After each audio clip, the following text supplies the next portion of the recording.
Okay, welcome to tohlfer Talks. Um, it's nice to see everyone back today, this morning, this afternoon, this evening. Please like and subscribe, and if you have a moment, check out the crowdfunding link to my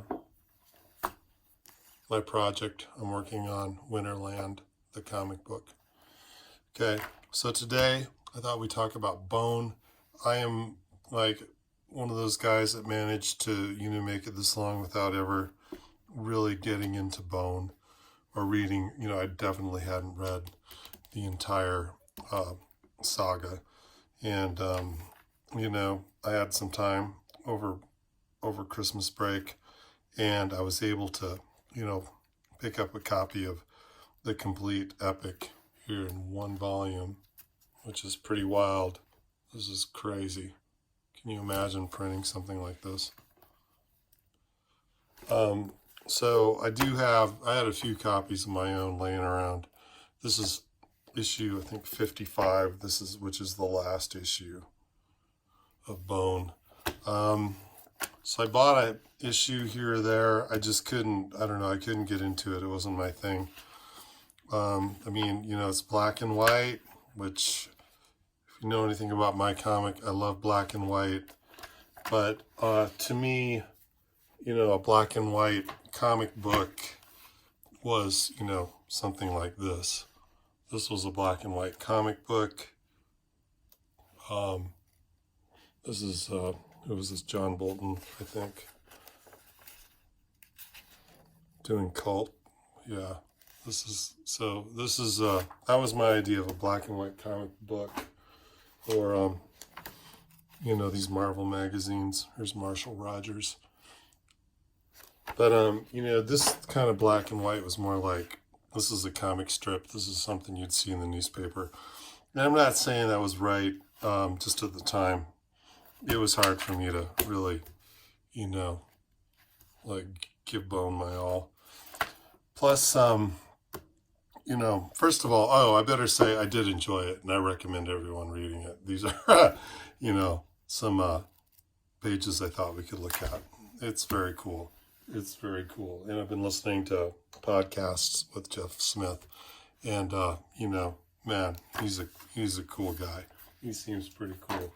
But one of his influences, was Doonesbury, and I was a big Doonesbury fan. And I think I can see a little bit of it in his art, maybe. But, kind of his understated, really dry sense of humor comes through, and it just reminds me so much of Trudeau's, that I think by the time I came across Bone, I'd sort of had my fill of that type of humor. And one thing I could say about reading this, over the course of a week, and not reading it serialized or, monthly or bi-monthly, is that I think, it sounds like he retooled it a bit for the collected volumes, but it's still like, there's a gag at the end of every scene, almost every page. And to me, it it kind of wears thin, and it sort of undercuts like the story a little bit. But that's just me. It's overall, again, it's pretty amazing. And I did enjoy, when I first saw this, I noticed it was smaller, and I was like, I don't know, I don't, comic books that are shrunk down sometimes don't have the same effect. But, going back and looking at this issue 55, there's a lot of white. It's pretty stark. And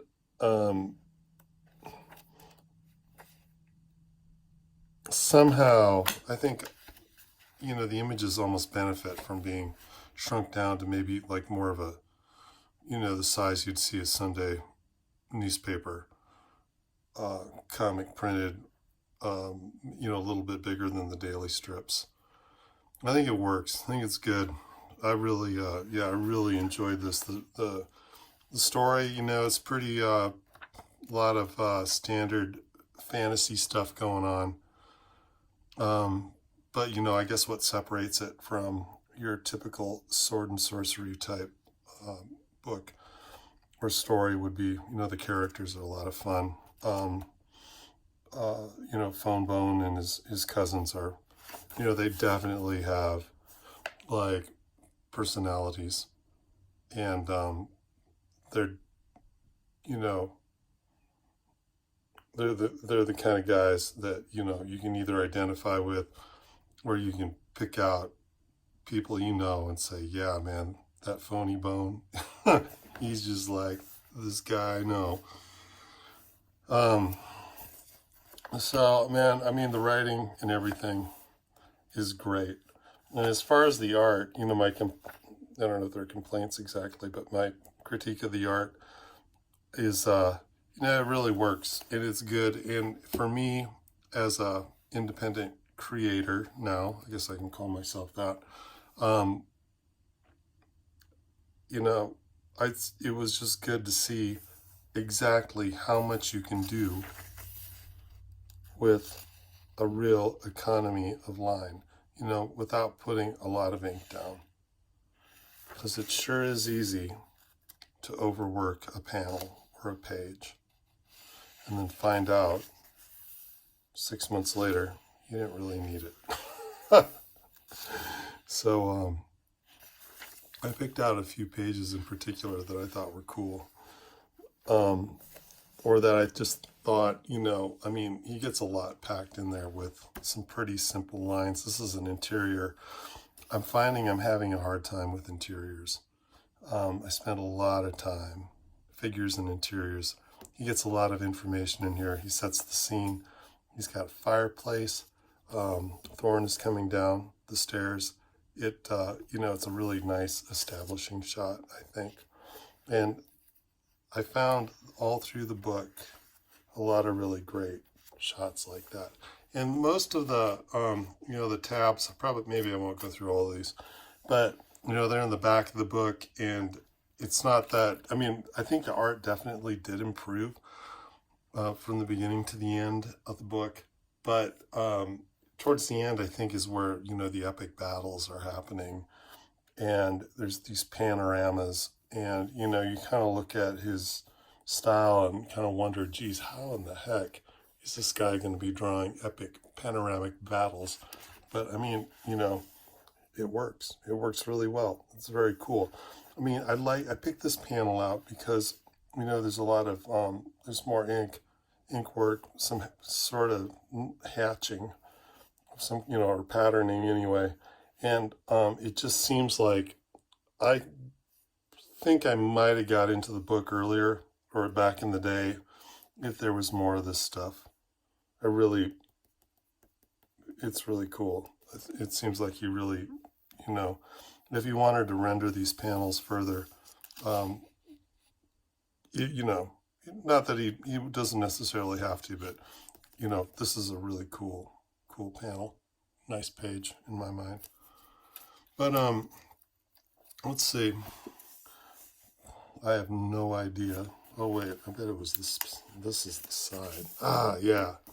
Okay, I'm gonna steal this. I like that. I love this shot with you know, Rose and Thorn and Phone Bone, and they're way back in the scene, and then you have, you know, the rat creatures that are just like sort of lumbering, you know, outside of view for them. And it just, one of the things that I think Jeff Smith does really super well is he uses scale to get across that sense of space and depth, and, you know, for real dramatic effect. It's cool. It's good. It's simple, but, you know, pretty powerful scene. This panel I like because he's got sort of, you know, Rose as she is today in the story, or, present time in the story. And then this is Rose in her previous life before the kingdom fell. And I have some things going on in my book with that. There's sort of two realities happening at the same time. And I just, I like the way he did that. He did it in black and white without the help of, some kind of muted color or, I don't know. I mean, I guess there's different ways of doing or blurring the edges of this figure or something. It's just used a different, different way to line. So young Rose is definitely a lighter line weight than present day Rose. And kind of the way Jeff made this translucent. You're kind of looking through. Younger Rose really worked for me. Thought it was pretty cool. And then this is one of those panoramas that I was so impressed with. And my light is a little different today. I don't know what I'm going to do. Maybe that's better. This is one of those panoramas. Actually, I'm going to turn on the overhead.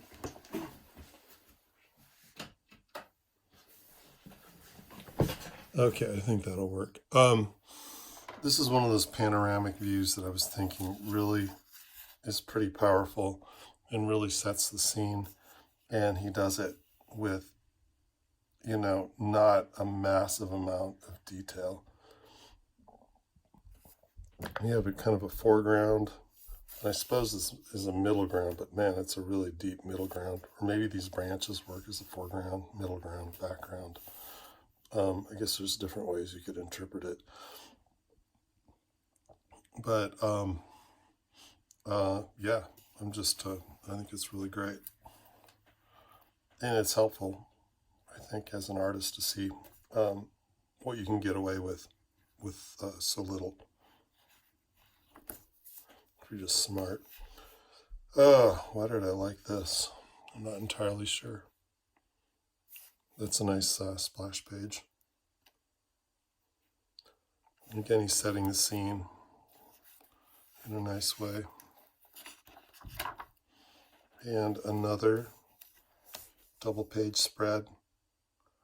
And in this case, what's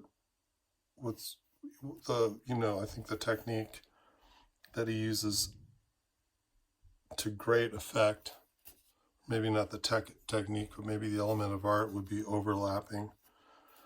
So, he has these shapes in the foreground, or maybe I guess it's the middle ground. Boom. Yeah, let's call it the middle ground. All the trees in the background, these tree shapes, these real strong, dark tree shapes, overlap. The rat creatures coming into the valley. So that pushes the rat creatures back, and then we have our heroes here, like in white again, in light, overlapping the black. So you get like a real sense of depth. These guys are the closest with the rocks. You have the trees, and then in the background,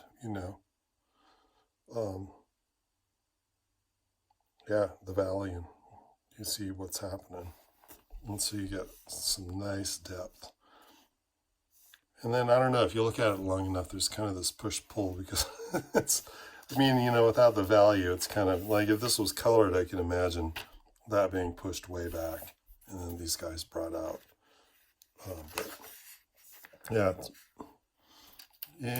Let's see, what do we got next? Another, nice page. The figures are very, very small. So again, he's using scale to just drive home. I think, this kind of lonesome, lonely feeling, maybe. They're out on their own, all by themselves. think at this point they were separated from Lucius anyway, or maybe they even think he's dead. I don't know. There's a lot of book there to read, to remember, but okay, another nice page to set up the story.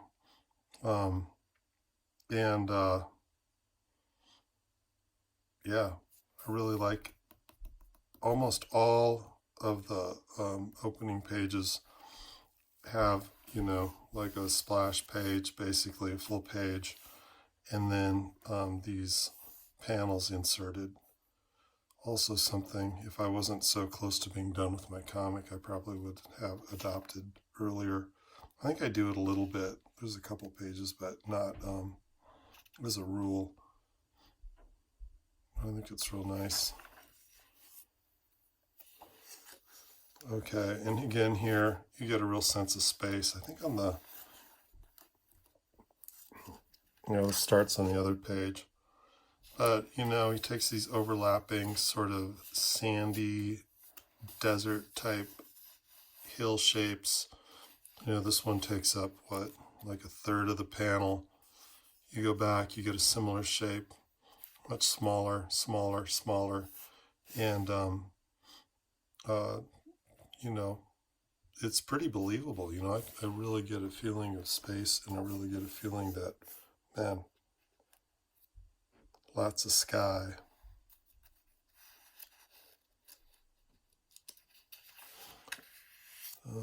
Let's see. Boy, I don't know. This is going to drag on, man. But, yeah, okay. I picked this one because I feel like this panel maybe was not as effective as it could be. I remember, you know, I'm reading along and I come to this and it was really not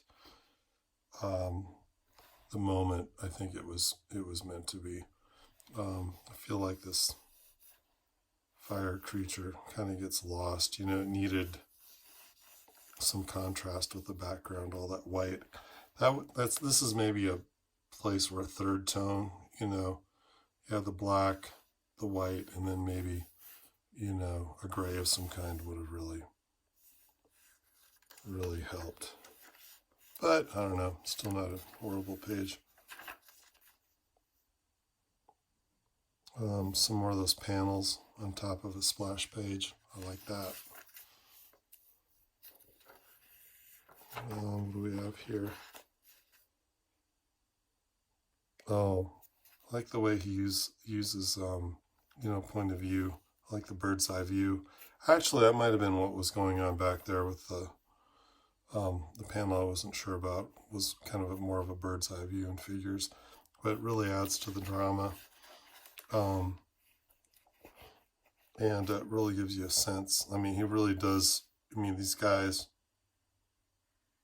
very tiny on the page compared to Grandma.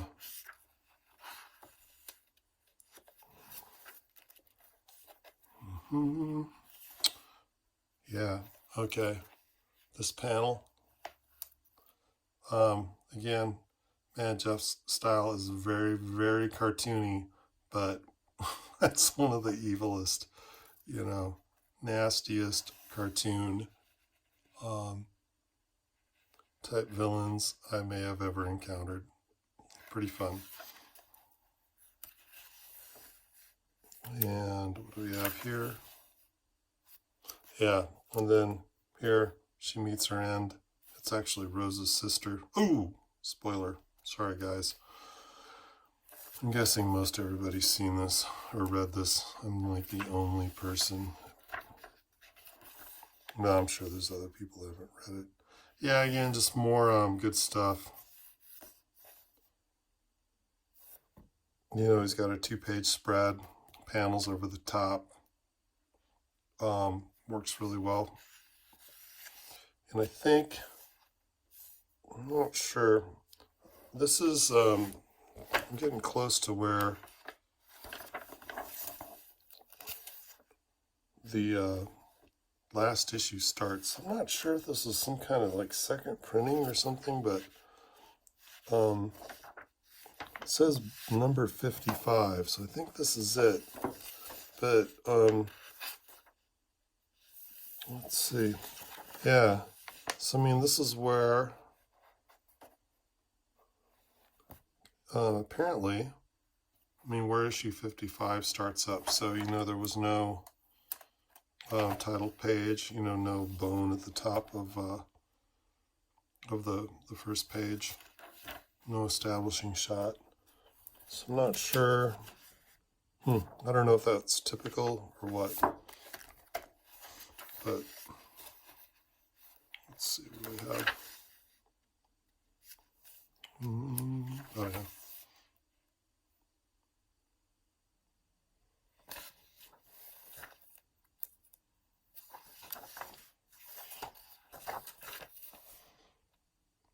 I think sometimes he repeats panels that are similar, very similar. I think the difference is it looks like there's some hugging going on. And I don't know. I thought it really worked because they're kind of mourning here, and you get that solemn sort of feeling. Something really, really important's happening. I didn't. Let's see. Yeah, just more of the same. Just a really nice establishing shot. And, again, that sense of scale is really great. He's got massive trees. There's the cabin, the farm. I don't know. I enjoyed it. I'm glad I read it. I don't know if I'll read it again. Probably not. I'm not going to become a bonehead or whatever, but it was very enjoyable. And listening to, Jeff Smith on the podcasts, different podcasts talk about crowdfunding and independent publishing was really interesting. One of the big takeaways from all that was you talked about in 91 there were 11 distributors of comics.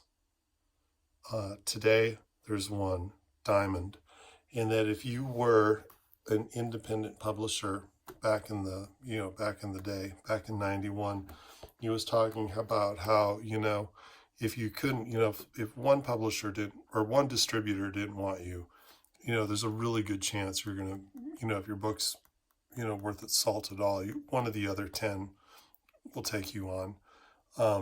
And I didn't realize that. So that was kind of a big deal for me because I've been wondering, like, how, if I don't want to crowdfund, why can't I just find a way to get my book into comic book shops like they did back in the 90s? And, that's why. So, and then even, even Jeff Smith is doing a crowdfund on, or I think maybe it's over, might be over, in his latest project. And that's why, part of the reason why is apparently Diamond only wanted 500 copies of this latest work. And I mean, for him, for them to only want 500, or maybe it was 5,000, whatever it wasn't worth his time. That was pretty interesting. So anyway, if you get a chance, please check out the sign up page, sign up and I'll send weird emails out letting people know what's going on. This is, I printed up 100 copies of the first issue just to make sure I knew how to do this. So, like, if you back it, I can deliver. I'll deliver a product. This is, I think, 23 pages of story. I've got another 75 pages finished. The next two issues, the second issue is very much done. Third issue, I'm kind of tweaking it along with the fourth and fifth, so the story is going to be real seamless, and I hope something that people can get into the story and just stay there and really enjoy the read. Yeah. Anyway, thanks for hanging out. please like, subscribe, and check out the sign-up page. Yeah, I need you. I need you guys. I need your support. I need you guys to help me make it happen. All right. Thanks for, bye.